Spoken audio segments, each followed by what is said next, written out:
नमस्कार दोस्तों, MJCC social में आप सभी का स्वागत है। आज के दिन लेकर आए हैं हम पार्ट ऑफ स्पीच का लेक्चर नंबर 7वां। हमने पार्ट ऑफ स्पीच को ट्रिक से पढ़ा था। ट्रिक क्या था? नपा वापसी, noun, pronoun, adjective, verb, adverb, preposition, interjection और कंजक्शन था। जिसमें से नाउन था। नाउन के बारे में हमने पढ़ चुका है। 5 प्रकार के होते हैं: proper noun, common noun, collective noun, material noun और एब्स्ट्रैक्ट नाउन। इसी प्रकार हमने पढ़ा था प्रोनाउन।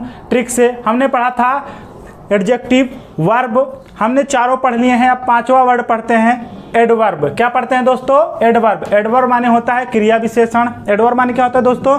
क्रिया विशेषण होता है। जो क्रिया विशेषण है, काइंड्स ऑफ एडवर्ब, यानी कितने प्रकार के एडवर्ब होते हैं। तो हमने ट्रिक से पढ़ते हैं। हम क्या करते हैं इसको दोस्तों? ट्रिक से पढ़ते हैं। 7 एयर, एयर माने हवा, 7 माने 7 हवाएं। क्या दोस्तों? 7 हवाएं, यानी 7 हवाएं हम कह सकते हैं काइंड्स ऑफ एडवर्ब होते हैं। तो देखते हैं 7 AM यहाँ पर जो हमने ब्लूस बनाया है 7A, तो इसका मतलब A से 7 एडवर्ब होंगे और एक I से होगा, एक R से होगा। 7 A से होंगे और I और R एक एक होगा। तो हम आइए पढ़ते हैं सातों के बारे में। तो पहला है एडवर्ब ऑफ टाइम, फिर adverb of place, adverb of number, adverb of quantity, adverb of manner, adverb of reason, adverb of affirmation and negation. Affirmation और निगेशन को हम कह सकते हैं अफर्मेटिव और निगेटिव। उसके बाद आता है आई होता है इंट्रोगेटिव एडवर्ब और आर होता है रिलेटिव एडवर्ब। दोस्तों 7A मतलब A से 7 एडवर्ब होते हैं और आई और आर होते हैं। तो 7 2 9, कुल 9 एडवर्ब इसमें दिए गए हैं। तो आइए एक एक करके पढ़ते हैं। Adverb of time, adverb of time मतलब होता है समय की विशेषता बताने वाले को, यानी क्रिया विशेषण किसे कहते हैं भैया? तो हम कह सकते हैं क्रिया की विशेषता बताने वाले को हम क्रिया विशेषण कहते हैं। तो हम कह सकते हैं कालवाचक, ऐसा एडवर्ब जो काल यानी समय को बताए, समय का बोध कराए, उसे हम एडवर्ब ऑफ टाइम कहते हैं। जैसे अगो, अर्ली, टुडे, ऐसे बहुत सारे होते हैं, टुमारो, ऐसे बहुत सारे वर्ड होते हैं जो समय को बताते हैं, जो समय को रिप्रेजेंटेंट कहते हैं, मतलब पूरी रूप से उसे समझाते हैं। तो हम जान जाते हैं कि वो एडवर्ब ऑफ टाइम होता है, कालवाचक होता है। इसका उपयोग दिया है, एग्जाम्पल हम बता रहे हैं। I will go to school today, I will go to school today, मैं स्कूल जाऊंगा। टुडे मतलब आज, आज मैं स्कूल जाऊंगा। तो आज मैं स्कूल जाऊंगा, तो यहाँ पर टुडे जो है ये ऐसा काल है जो एडवर्ब ऑफ टाइम दर्शा रहा है, मतलब क्रिया की विशेषता बता रहा है लेकिन समय के अनुसार। तो जब हम समय का बोध करवाएगा तो हम कहेंगे adverb of time. Adverb of place होता है, यानी जो स्थान का बोध कराए, जो स्थान यानी जगह का बोध कराए, उसे हम कहते हैं एडवर्ब ऑफ प्लेस कहते हैं दोस्तों। एडवर्ब ऑफ प्लेस में आता है फार, नियर, अवे। फार माने दूर, नियर माने पास, अवे माने दूर। यानी फार, नियर, अवे जो है ये हमें हमेशा स्थान यानी जगह के बोध कराता है। तो इसे कहते हैं एडवर्ब ऑफ प्लेस। जैसे he went far and away from here. He went वह गया, फार दूर, वह दूर गया, एंड अवे फ्रॉम हियर यहां से वहां, यहां से वहां गया। तो अवे, हियर, फार ये सब स्थान यानी जगह का बोध करा रहे हैं। तो हम जान जाते हैं ये क्या है? एडवर्ब ऑफ प्लेस है। एडवर्ब ऑफ नंबर क्या होता है दोस्तों? संख्यावाचक, जो संख्या को दर्शाता है, अंक को दर्शाता है। जैसे अगेन, वंस, डेली, ऐसे बहुत सारे वर्ड होते हैं लेकिन कुछ ही वर्ड हमने यहाँ कवर किए हैं।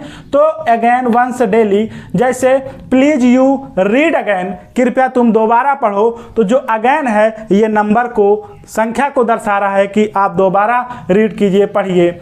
उसके बाद आता है दोस्तों एडवर्ब ऑफ क्वांटिटी। क्वांटिटी मतलब होता है परिणाम वाचक, यानी परिणाम वाचक यानी परिणाम का जब बोध कराए कि कितनी क्वांटिटी, कितनी मात्रा इसमें मिलाई गई है, तो हम जान जाएंगे एडवर्ब ऑफ क्वांटिटी है। तो जैसे मोस्ट, मच, वेरी, ऐसे बहुत सारे वर्ड होते हैं लेकिन कुछ ही कवर किए हैं। जैसे the cow was most useful, जो गाय होती है वो बहुत ही प्रयोगपूर्ण होती है, बहुत ज़्यादा यूजफुल होती है। तो हम कह सकते हैं मोस्ट मतलब जो है एक परिणाम को, एक मात्रा को दर्शा रहा है। तो ये है adverb of quantity. Adverb of manner जो होता है ये रीति रिवाज को दर्शाता है, रीति रिवाज का बोध करवाता है। जैसे ब्यूटीफुल, फास्ट, सो। यहाँ पर एग्जाम्पल है सी राइट्स ब्यूटीफुल्ली, सी राइट्स ब्यूटीफुल्ली, वह बहुत अच्छा लिखता है, वह बहुत अच्छा लिखता है। तो यहाँ पर ब्यूटीफुल्ली जो है वहाँ रीति रिवाज को दर्शा रहा है कि बहुत बढ़िया रीति है इसकी, बहुत अच्छे तरीके से ये लिख रहा है। उसी प्रकार आता है दोस्तों एडवर्ब ऑफ रीजन, रीजन माने होता है कारण, कि किस कारण से, तो रीजन का कारण है सो, दस और देयरफॉर जैसे she spoken slowly, so I could not hear her. She spoken slowly, वह धीमी गति से बोला, सो इसलिए I could not hear her, मैंने उसकी आवाज़ को नहीं सुन पाया। वह बहुत धीमी गति से बोली, इसलिए मैंने उसकी आवाज़ को नहीं सुन पाया। तो यहाँ सो जो है ये कारण, ये रीजन बता रहा है कि वह धीमी गति से बोला, इसलिए मैंने उसकी आवाज़ को नहीं सुन सका या नहीं सुन सकी। तो सो जो है वो कारण दर्शाता है, इसीलिए इसे यहाँ क्या है, एडवर्ब ऑफ रीजन है। उसके बाद सातवां आता है adverb of affirmation and negation, जिसे हम अफर्मेटिव और निगेटिव भी कह सकते हैं। यहाँ क्या होता है, स्वीकारात्मक और नकारात्मक की बात बताता है, यस या नो की बात को दर्शाता है। इसमें बहुत सारे वर्ड आते हैं जैसे yes, no, not, probably, surely, indeed, near, certainly. ये सब क्या हैं, ये सब स्वीकारात्मक और नकारात्मक वाक्यों को दर्शाते हैं। यहाँ पर एग्जाम्पल है are you well, are you well, क्या आप अच्छे हैं, क्या आप ठीक हैं, क्या आप सही हैं। तो हम आंसर देते हैं यस आई एम फाइन, मैं ठीक हूँ। तो जो यस है वो क्या दर्शा रहा है, सुकिरात्मक दर्शा रहा है कि हाँ मैं ठीक हूँ। अगर कह देता no I am not fine, मैं ठीक नहीं हूँ, तो नो जो है वो नकारात्मक चीज़ को दर्शाता। तो जब सकारात्मक और नकारात्मक चीज़ को दर्शाएगा तो वो होगा adverb of affirmation and negation. ठीक है दोस्तों, आठवां देखते हैं, जो 7A था वो खत्म हो गया। अब आठवां है आई क्या है, इंट्रोगेटिव एडवर्ब्स। इंट्रोगेटिव एडवर्ब्स यानी प्रश्नवाचक वाक्य, जो प्रश्न को दर्शाता है, जैसे वेयर, व्हाई, व्हाट, ऐसे बहुत सारे वर्ड होते हैं जो प्रश्नवाचक चीज़ों को दर्शाते हैं। वो होता है आपका एडवर्ब है निगेटिव, इंट्रोगेटिव एडवर्ब। क्या है दोस्तों, इंट्रोगेटिव एडवर्ब होता है। एक्सरसाइज है यहाँ पर, where is your father. Example है वेयर इज योर फादर, तुम्हारे पिता कहाँ हैं। वेयर इज योर फादर, तुम्हारे पिता कहाँ हैं। तो हम कह सकता हूँ ये वेयर जो है वो जगह को मतलब कहने का कि वो एक प्रश्न पूछ रहा है, एक ऐसा प्रश्न पूछ रहा है जिसमें उत्तर देने के लिए विवश कर रहा है कि वेयर इज योर फादर, तुम्हारे पिता कहाँ हैं। तो जो वेयर वर्ड है ये एक प्रश्नवाचक है जो प्रश्न का बोध कराता है किसी चीज़ का। उसके बाद आता है 9 नंबर आर, जिसको कहते हैं रिलेटिव एडवर्ब यानी संबंधवाचक, जो सिर्फ संबंध यानी किसी चीज़ के संबंध के बारे में बोध कराए। जैसे व्हेन, वेयर, हाउ। यहाँ पर हाउ कई तरीके से होते हैं, एक how long, how much, how many, how often, how much time, ऐसे बहुत सारे वर्ड होते हैं जो रिलेशन यानी रिलेटिव यानी एडवर्ब यानी संबंध को दर्शाते हैं, रिलेटिव एडवर्ब को दर्शाते हैं, संबंध को दर्शाते हैं। जैसे एग्जाम्पल देखें, this is the field where I play. This माने है, इज माने है, द फील्ड माने मैदान, वेयर माने जहाँ, आई प्ले मतलब मैं खेलता हूँ।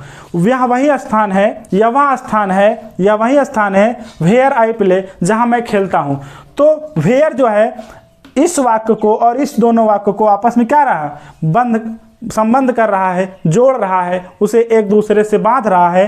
तो जब जो कई वाक्यों को, कई बातों को आपस में बांधता या जोड़ता है वो होता है रिलेटिव एडवर्ब यानी संबंधवाचक होता है। ऐसे when, where, how, how long, how much, how many, how often, ऐसे बहुत सारे वर्ड होते हैं जो रिलेटिव एडवर्ब को दर्शाते हैं। तो दोस्तों जो एडवर्ब है उसका ट्रिक है 7 एयर, 7 प्रकार की हवाएं।